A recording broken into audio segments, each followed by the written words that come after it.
I don't know what my hair is doing. I really don't. Let's just pretend that it's normal and move on, if that's okay with everybody. Anyway, big news for all of us. The official competitive rule set was announced today. The VGC2020 rules were finally announced. So, this is the format that we're going to be playing throughout the next year. And I actually really like it. This is, I'm not going to say it's a controversial rule set, but it's a little, not like controversial, but I feel like the community is divided on how they feel. The reason for this is that it's actually different than the current ladder that's happening currently on the equivalent of Battle Spot, whatever it's called, Battle Stadium. So let's just read through this together, and then I'll give some analysis.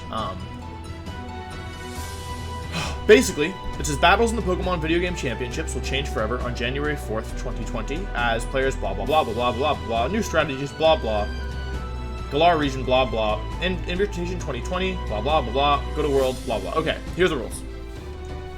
Double battles, shocker. Surprise, we're doing double battles, just like every year. You don't have to switch? Okay, whatever. Alright, this is a crazy rule. Everyone has to play Pokemon. It's ridiculous. You have to play Pokemon to compete in the Pokemon Championships. It's ridiculous. Stupid game. So, this is a good thing. I'm just going to cover everything, assuming people are new. So, what this means is that you cannot use a Pokemon that was transferred in using Pokemon Home, once Pokemon Home comes out. And the reason for that is there are some moves and some, I think it's mostly moves, but, you basically have to have caught or bred your Pokemon in Sword and Shield. So, this was to put in to get around the fact that in 2013, and, like, beforehand, some Pokemon had moves that were, like, exclusive only to Pokemon XD. So, for example, Follow Me Magmar was legal, but really hard to get, and so I think Pokemon doesn't want to have, like, stuff from, games from ages ago legal, and it also just keeps things, like, simpler. So, you can only use Pokemon that were caught or bred in Pokemon Sword or Pokemon Shield and Galar. So you cannot use any of your old Pokemon. You can bring the old Pokemon in and breed them, right? Like, I think a lot of people are going to do that with their favorites if they want to use them in tournament, or if they have good Dittos from the last game, that's going to be common. But you can't, anything that wasn't bred or caught here, you cannot use. As we expected, all Pokemon are legal, except for mythical and certain legendary Pokemon. Certain is weird here. I guess it depends on, I don't know what that means, why it just says certain legendary Pokemon, because I don't think any legendary Pokemon are allowed, but, oh wait. Yeah, no, I don't think any legendary Pokemon are allowed, but I don't know. It's probably better to say certain than ban all of them. This was a change that was made in VGC 20, when did it happen? 2017, I think? Anything below level 50 is automatically leveled up. Everything is set to level 50. So, the reason for this is that we used to be able, and actually I did this at a tournament, I brought level 1 Aaron with Shell Bell and Sturdy, so he would like level 1 Endeavor stuff, and there was actually a really good team in, I believe 2009, maybe 2008, called Molf, that used Dusknoir or Smeargle, or maybe it was Bronzong Smeargle lead, with like level 1 Fake Out Dark Void Endeavor Smeargle, so that was cool. Anyway, so basically we can't do that anymore. No level 1 gimmicks, which I think is, I love level 1 gimmicks. I love cheesing people with them, but I think it's for the health of the game and not for me as an individual. I think it's probably good. Duplicate Pokemon not allowed. That's never allowed. Duplicate held items not allowed. It's never allowed. 90-second team preview phase as usual, and here's where things get interesting for me. Here's the first part of where things get interesting and why this is contentious. So, 7 minutes your time. The way that your time works is it's exactly like a chess timer. So, I have 7 minutes to start. Let's say I take 20 seconds to choose my first move. I have 6 minutes, 40 seconds left.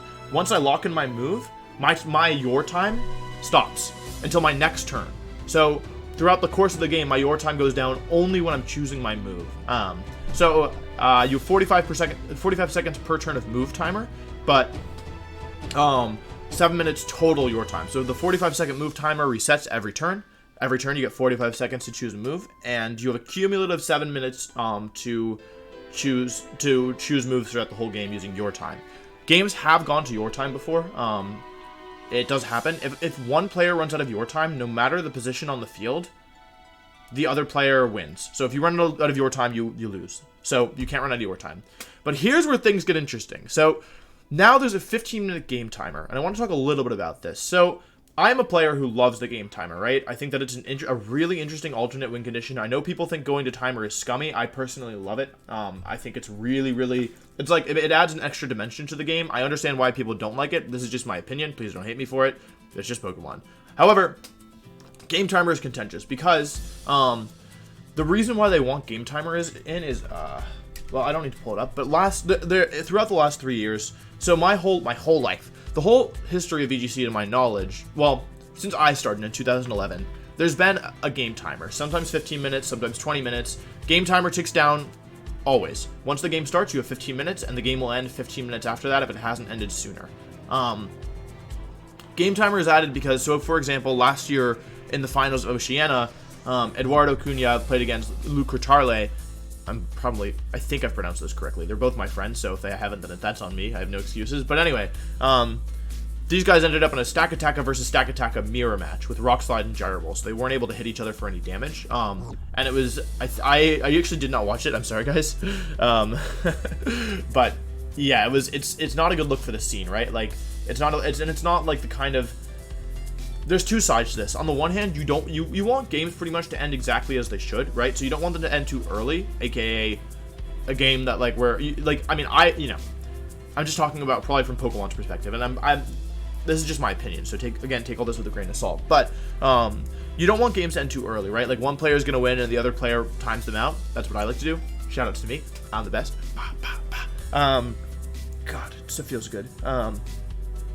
Anyway, so you don't want games to end too early, and you also don't want them to drag on, like, to end in, like, PP wars. Like, we hate running out of PP, or running out of your time, but, like, very gradually, like, Celesteela versus Celesteela, like, a situation where two Pokemon can't touch each other, right? Stack Attacka versus Stack Attacka, Ferrothorn versus Ferrothorn, like, all this stuff, where where it's just, like, it's just a so slow grind fest. It's not nice to the commentators, it's not nice to the viewers, it's not fun to watch, right? So I think they removed the game timer initially because they didn't want games ending too soon. However, now they've added it back because they don't want games to end too late. So what does this game time mean? Because the game time changes certain strategies, right? Game timer is really good at stopping really, really gimmicky strategies. For example, Chansey. There was a strategy that was prevalent in VGC 18, and I think maybe VGC17 as well, I don't remember. It might have been 17, actually, more 17 than 718. But anyway, the strategy is basically like, you use Guard Split on Chansey with Shuckle or Carbink a couple times, and you use Defense Curl with Chansey and minimize, like, Defense Curl, minimize, Soft Boiled, Seismic Toss or something, and you just, like, basically you play it in a 4 versus 1, but your Chansey is +6 minimize, +6 evasion, and +6 defense, and nothing can kill it, right? It takes, like, 45 minutes, right, to win the game, because your Chansey can't really. It takes forever to set up, and then your Chansey just has to Seismic Toss everything to death, and it takes a long time, but they will win, right? There's Simple Beam strategies that use Simple Beam evasion stuff. That was more common back in the day. So there's all these gimmicky strategies that are, like, set up basically one unkillable Pokemon. Those strategies are now much, much less viable. Much less viable.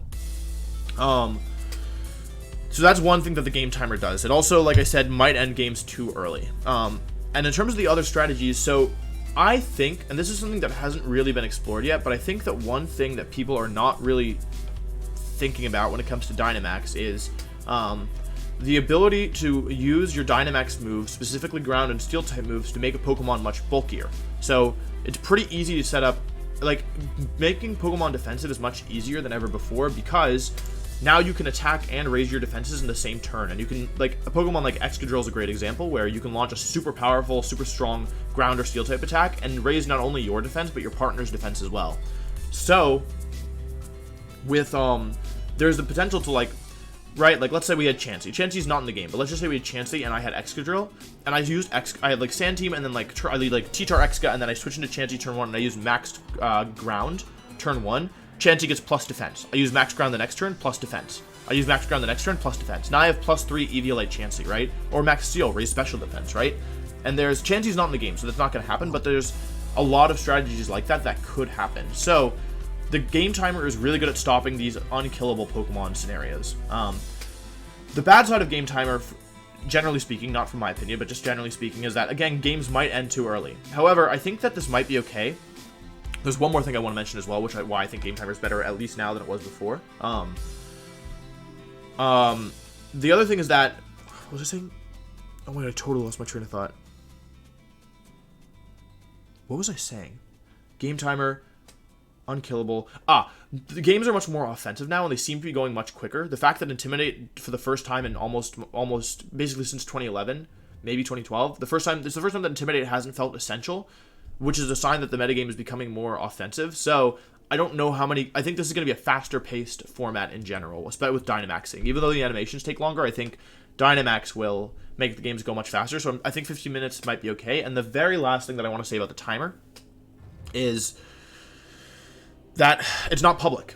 It's not public until the last 3 minutes. So let's say I'm playing against Aaron. Aaron and I are playing. We know that we started with 15 minutes. We don't know when we hit 10 minutes. We don't hit when we have 8 minutes 40 seconds. We don't know until we hit 3 minutes. So I think that's a good sign, because even though it's not as good for people like me who are very aware of the timer, it makes it harder to take advantage of. Which is probably, like, I would like to have more information about the timer, but I understand from a general perspective that that's probably good. It could also be problematic because, like, I don't know, maybe it's good to have people aware of the timer, but I think that what they're going for is they're trying to find a solution to the problem that they want games to not end too early. They don't want people abusing the timer, most likely, and you know, timing people out. Probably, I don't know. That's just my guess. But they also want to have a game timer so that Celesteela mirrors, Stakataka mirrors don't happen. So that's what I think. That's where I think they're coming from. That's my guess. And I think the fact that it's not public until 3 minutes, or it's not visible until 3 minutes left is a part of that. Anyway, the thing that most of you are probably more interested in is Gigantamax Pokemon. So basically, what it says is that blah blah blah blah blah. In a few months, basically some Gigantamax Pokemon are legal. And in a few months it'll be updated, but until then, these are the list of Pokemon that are legal in VGC. So, Meowth. So, how is this? This is going to affect the game in a big way, but I don't think it's going to have that big of an effect immediately, except with a few exceptions. So, these Pokemon are legal. Butterfree, Corviknight, Dreadnought, Centiskorch, Meowth, Pikachu, Eevee, Snorlax, Sandaconda, and Charizard. Only with Blaze. These G-Max Pokemon, only in my opinion, Butterfree and only Snorlax, especially Snorlax, are good. I don't think any of the others are especially good, in my opinion. Though, of course, I could be wrong, and I have been wrong before, but that's my gut. My gut is telling me that only Snorlax is very good, and Butterfree is okay. But has potential. So, with that being said, there's other G-Max Pokemon that are very good, that are very, very good, and they are not here yet. So I think for the beginning, we don't need to worry too much about the overall power of G-Max. However, it's going to be very interesting once Pokemon like Grimmsnarl and Lapras and Gengar, well, maybe not Machamp, but yeah, like those Pokemon. Once those Pokemon are allowed, it's going to become much, much more interesting. So, is this good or bad? I don't know. I think that it's expected. I'm not surprised by this. Yeah, I think that it could be okay. Gigantamax Pokemon are just Dynamax Pokemon with one special move, so that's why Corviknight in doubles is actually worse than it is. Gigantamax Corviknight is worse than Dynamax because Max Flying uses Defog, which is not very good in doubles, whereas Max Flying in Dynamax raises your speed, which is very good. So, yeah, kind of. I guess it's too soon to tell. People are torn about this. I think at least for these first few months it will be okay.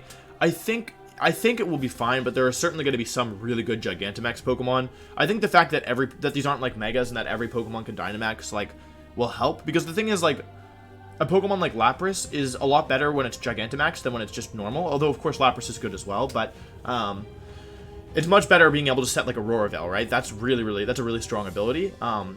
Like, of course, like I said, like, some Pokemon are good in both ways. Like, Gengar is good in both cases. Snorlax is good in both cases. However, Snorlax is so good. So yeah, in terms of which Pokemon are actually going to be good, I'll probably make a video update when the next batch of Gigantamax Pokemon come out, and I'll go through more in depth, but all I'll say for now is that most of these Pokemon you're not going to use unless, like, you really like one of them and you want to use one of them, because in Pokemon, you can make anything work, almost. Like, Ashton Cox got top 4 at a regional with Pikachu, right? And then I beat him. Sorry, Ashton. My bad. Yeah, you can make anything work. Giovanni used Eevee for a while, Geocosta. Like, on this list, like, I brought Charizard to tournaments last year. I've brought Charizard to more tournaments than I should have, probably. Like, Meowth has never been used, but I'm sure that'll be changed. Butterfree, Baz Anderson used for a while.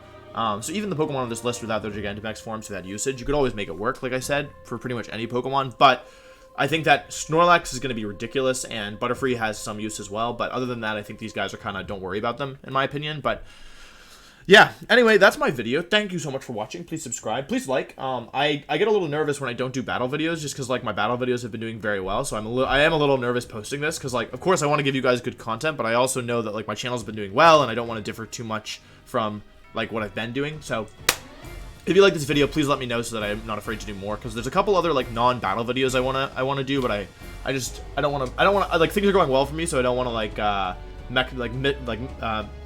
mess them up by, you know, deviating too much. Anyway, these are the official competitive rules for the next season of Pokemon. It's looking really good.